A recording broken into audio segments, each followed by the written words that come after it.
Salut tout le monde, je vous retrouve pour cette troisième émission afin de vous parler de Numéro 9, un film d'animation et de science-fiction américain réalisé par Shane Hacker. À la base, Numéro 9 est un court-métrage réalisé par Shane Hacker comme projet de fin d'études. C'est un court-métrage d'environ 10 minutes qu'il a réalisé en 2005 par ses propres moyens et pendant plusieurs années. À la suite de sa diffusion, il a été nommé aux Oscars et Shane Hacker a été repéré, et surtout son court-métrage a été repéré, par plusieurs personnes du monde du cinéma, notamment par un certain Tim Burton qui a décidé de produire son film Numéro 9 qui sortira 4 ans après, le 19 août 2009 en France. Shane Hacker a donc reçu l'appui de Tim Burton qui a réalisé notamment Beetlejuice, Edward aux mains d'argent, Batman le défi, Sleepy Hollow, Big Fish, etc. Mais également de Timur Bekmambetov, qui a réalisé entre autres Night Watch, ou Les Sentinelles de la Nuit en français, et Wanted, mais également Abraham Lincoln, Chasseur de vampires. Personnellement, j'ai découvert par hasard Numéro 9 puisqu'il était diffusé dans le cinéma principal de la ville où j'habitais, à un Gaumont-Pâté, et pas un cinéma d'arrêt essai pour changer, dans une grande salle, en français évidemment, puisqu'il n'était pas disponible en VO à ce moment-là, dans une grande salle de cinéma pour tout public, et ça a été une très agréable surprise. C'est vraiment un film assez particulier, c'est un peu un ovni dans le monde de l'animation. Et je vais vous expliquer pourquoi. Je vais vous faire un petit résumé de l'histoire et vous comprendrez un petit peu mieux. Pour vous faire une idée, en fait, l'histoire se situe dans un avenir plus ou moins lointain où une guerre a éclaté entre les hommes et des machines et que le monde, enfin en tout cas la partie du monde que nous dévoile le film, a été complètement ravagée. Que ce soit les machines ou les hommes, il n'existe quasiment plus rien. Les hommes sont tous morts et il subsiste encore seulement quelques machines. Sachant l'humanité condamnée, un scientifique, on découvre plus tard quel rôle il a joué dans cette guerre, etc. Un scientifique décide de créer 9 petites créatures. Ce sont en fait des créatures qui ont l'apparence de petites poupées de 10 cm. Il les a créées, fabriquées avec des débris qu'il a pu trouver dans les décombres. Donc c'est des petites créatures qui sont fabriquées à partir de boutons, de toiles, de tissus, de lentilles de photo, de cuivre, etc. Des petites créatures quand même assez vulnérables et à qui il a donné la vie. Malheureusement, comme ces petites créatures sont quand même assez fragiles et vulnérables, elles ont du coup formé une communauté pour se protéger, notamment des quelques machines qui restent et qui les traquent, ce qui leur permet de survivre un petit peu au jour le jour dans ce monde qui est complètement en ruine. Mais le dernier né de cette famille, le numéro 9, justement, par qui commence l'histoire et qui est le héros du film, décide, lui, contrairement aux autres, de découvrir la vérité.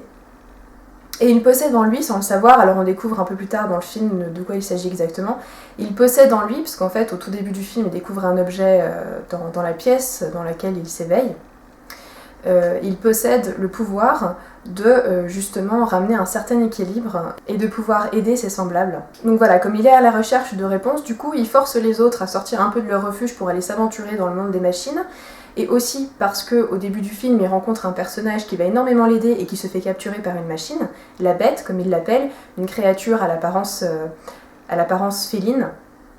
Une créature d'ailleurs qu'on retrouve dans le court-métrage, qui existait déjà dans le court-métrage de Shane Hacker, ainsi que le numéro 9 qui existait déjà, mais également le numéro 5, qui est un personnage très important dans l'histoire et qu'on retrouvait déjà dans le court-métrage. Donc ces trois personnages-là, c'était les seuls à être... des personnages actifs du court-métrage, ceux sur lesquels était centrée l'aventure, mais dans ce film-là, il y a beaucoup plus de personnages, mais c'est encore une fois des personnages centraux. La Bête, peut-être un petit peu moins, mais c'est quand même elle qui va amener numéro 9 à s'approcher, entre guillemets, un petit peu plus de la vérité. Sauf que numéro 9, qui a voulu aider le numéro 2, qui l'avait lui-même aidé, puisque c'est le tout premier numéro, la toute première personne qu'il rencontre au début quand il vient de s'éveiller, qui a été capturé par la Bête. Pour le sauver, il s'aventure dans le refuge de la Bête, sauf qu'il finit par réveiller quelque chose de bien plus terrible qui va complètement remettre en question la survie des 9 créatures. Alors pourquoi j'ai voulu vous parler de ce film ? Eh bien tout simplement parce que, alors personnellement, je l'ai énormément apprécié pour sa qualité graphique. C'est un film visuellement qui est vraiment très réussi. Alors c'est un film de 2009, hein, bien sûr, voilà, il faut être un petit peu tolérant par rapport au film qui se fait maintenant, parce qu'effectivement c'est pas la même qualité, mais enfin on retrouve quand même une ambiance, des couleurs, une recherche esthétique qui est quand même très poussée. Alors on retrouve aussi beaucoup la patte de Tim Burton, ça c'est sûr, surtout dans les films les plus sombres de Tim Burton. Mais on retrouve quand même tout l'univers de Shane Hacker qui était déjà présent dans son court-métrage. Un univers qui est quand même sombre, très sombre, avec une esthétique steampunk très marquée. Donc pour ceux qui savent pas trop ce que c'est le steampunk, c'est un style assez particulier en fait où la technologie a continué sans l'avènement de l'électricité. C'est-à-dire, qu'est-ce qui se serait passé si on avait continué à développer les machines sans l'électricité? Donc du coup, on a beaucoup de... Du coup, on retrouve énormément de machines à vapeur qui fonctionnent grâce à la vapeur d'eau. Et on retrouve une esthétique du coup avec des machines qui ont beaucoup de rouages, de cuivre, etc. Enfin, des zeppelins. Et dans numéro 9, on retrouve cette esthétique steampunk. Et on retrouve aussi cette esthétique très sombre, assez propre à Tim Burton.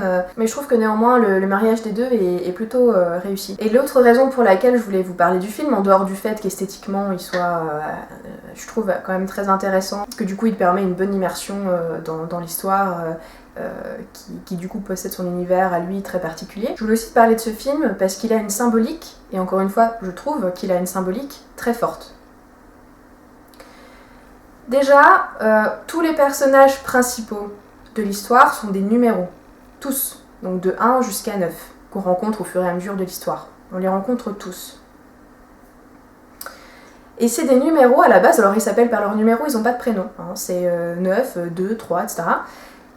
Et au fur et à mesure de l'histoire, au fur et à mesure qu'on les découvre tous, on découvre qu'en fait, ils sont finalement très humains. On découvre aussi un peu plus loin comment ils ont été créés, pourquoi, etc. Ce qui donne aussi tout son sens voilà, à cette humanisation. Mais c'est, je trouve, très symbolique de dire que ce sont des numéros, à la base, des poupées fabriquées avec chacune un numéro et qui s'humanisent quand on les découvre tout au long de l'histoire jusqu'au bout, jusqu'à la fin. Je trouvais que c'était une symbolique qui était assez forte. Sinon, il y a une autre symbolique aussi qui est assez, je trouve, intéressante, même si c'est une symbolique qu'on retrouve beaucoup dans les films de science-fiction, c'est que se passera-t-il le jour où l'humanité aura disparu? Alors dans ce film, on ne sait pas trop si l'humanité tout entière a disparu. En tout cas, dans le pays dans lequel la guerre a fait rage, apparemment oui. Que ce soit les hommes, les animaux ou les plantes, tout a disparu, il reste que les machines et les poupées. Mais il est bien dit dans le film que le temps de l'homme est révolu. Donc du coup, qu'est-ce que ça veut dire? Est-ce qu'ils sont tous morts? Ou est-ce qu'ils sont sur le point de tous disparaître? On ne sait pas. Mais en tout cas, que se passera-t-il le jour où les hommes, l'humanité, aura disparu? Qu'est-ce qu'on va laisser derrière nous? Quel sera notre héritage? Est-ce qu'on aura seulement un héritage à léguer? Est-ce qu'il y aura seulement encore quelque chose pour se souvenir de nous? Est-ce que ça va subsister? Ou est-ce que ça va complètement disparaître? Enfin voilà, c'est des questions aussi que pose le film, sans forcément y répondre. Voilà, il donne des petites bribes de réponses, il donne pas vraiment de réponses, mais c'est une question quand même qui est très, très vaste. Et ce film pose cette question justement, et rien que pour ça, je trouve que c'est assez intéressant. Et encore une autre symbolique que je trouve très forte dans ce film, je ne sais pas si vous en avez déjà entendu parler, moi personnellement j'en avais entendu parler en terminale en cours de philo, c'est l'allégorie de la caverne de Platon. Alors pour ceux qui ne savent pas ce qu'est l'allégorie de la caverne de Platon, je vous conseille de visionner 2 films qui l'illustrent parfaitement bien. The Truman Show et Matrix. Alors, du coup, je vais vous faire un petit résumé. De l'allégorie de la caverne de Platon, en vous mettant justement, vous vous en passez des séquences du film Matrix pour que vous compreniez un petit peu mieux. Dans une demeure souterraine, en forme de caverne, des hommes sont enchaînés. Ils n'ont jamais vu directement la lumière du jour. Des choses et d'eux-mêmes, ils ne connaissent que des ombres projetées sur les murs de leur caverne par un feu allumé derrière eux. Des sons, ils ne connaissent que les échos. Que l'un d'entre eux soit libéré de ses chaînes et accompagné de force vers la sortie, il sera d'abord cruellement ébloui par une lumière qu'il n'a pas l'habitude de supporter. Il souffrira de tous les changements. Il résistera et ne parviendra pas à percevoir ce que l'on veut lui montrer. Alors ne voudra-t-il pas revenir à sa situation antérieure ? S'il persiste, il s'accoutumera. Il pourra voir le monde dans sa réalité. Prenant conscience de sa condition antérieure, ce n'est qu'en se faisant violence qu'il retournera auprès de ses semblables. Mais ceux-ci, incapables d'imaginer ce qui lui est arrivé, le recevront très mal et refuseront de le croire. Alors cette allégorie, à mon sens, est extrêmement bien mise en scène dans une séquence du film qui apparaît à peu près une demi-heure, 35 minutes du film. Une séquence assez courte qui dure quoi, 1 minute 30, et qui illustre parfaitement bien cette allégorie. Alors pour vous mettre un petit peu, je vais vous passer cette séquence, mais pour vous remettre un petit peu dans le contexte, on se rend assez vite compte dans le film qu'on a en fait une partie des créatures donc, qui ont pris refuge, qui ont trouvé refuge dans une église, et qui refusent d'en sortir. Le numéro 1 notamment chapeaute un peu tout le monde, s'est autoproclamé leader, etc. Et refuse que les autres sortent de l'église. Sauf que bien sûr, certains n'ont pas voulu le suivre et donc se sont aventurés à l'extérieur, et numéro 1 a proclamé qu'ils étaient morts, et on découvre bien sûr plus tard que c'est pas le cas, et on s'en doute bien de toute façon. Et il y a également le numéro 2, qui lui est un inventeur de génie extrêmement curieux, qui va tout le temps à l'extérieur pour ramasser tout un tas de décombres pour ensuite fabriquer des objets, des choses utiles, etc. Mais à part cela, tous les autres restent enfermés dans l'église, refusent d'en sortir par peur de ce qu'il y a à l'extérieur. Sauf que le numéro 9 vient tout chambouler, puisque lui, par contre, c'est quelqu'un d'extrêmement créatif, curieux.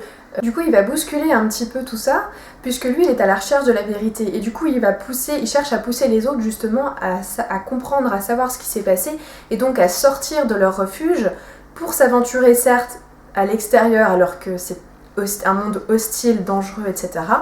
Mais, au lieu de rester enfermé, chercher à découvrir ce qui s'est passé. En plus de ça, numéro 9 invente, crée des objets, etc. Et au tout début du film, le numéro 2, quand il lui vient en aide, possède sur lui, qui crée aussi un personnage qui crée aussi beaucoup d'objets, avait créé une lance. Et numéro 9 s'en sert pour fabriquer une lampe portative. Ce que je trouve d'ailleurs assez symbolique, puisqu'il transforme en fait une arme en un objet qui va servir à éclairer, donc encore une fois symboliquement et physiquement aussi, éclairer les autres dans l'obscurité quand ils en ont besoin. Et à un moment donné, il s'oppose très fermement justement au joug, entre guillemets, de la peur de numéro 1. Numéro 1 étant un personnage assez faiblard et assez lâche, il utilise le numéro 8, qui est un personnage pas très malin, mais très costaud et très fort, pour le défendre. Et du coup, il ordonne à numéro 8 de brutaliser numéro 5 et numéro 9 qui s'opposent à lui. Et numéro 9, quand il se fait brutaliser par numéro 8, pour se défendre, brandit justement l'objet qu'il a créé, la lumière en fait, contre numéro 4, et numéro 1 s'interpose. Et à ce moment-là, on a un dialogue qui s'installe entre les deux, et qui est très représentatif, je trouve, de l'allégorie de la caverne de Platon, et qui illustre parfaitement bien, finalement, qui résume quasiment à lui tout seul l'esprit du film. Ah, on ne peut pas vous faire confiance. Je ne vous laisserai pas nous mettre encore plus en danger. Subjugue-les. Quoi? Espèce de crétin illettré. Confisque leurs affaires. Oh.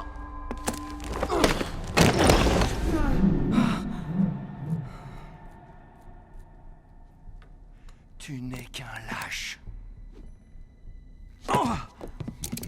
Comment oses-tu t'opposer à moi? Moi qui ai protégé tout le monde pendant toutes ces années. Depuis ton arrivée ici, tout va complètement de travers. Tu es un fléau, un fou, guidé par des questions inutiles. Et toi, tu es un aveugle, guidé par la peur.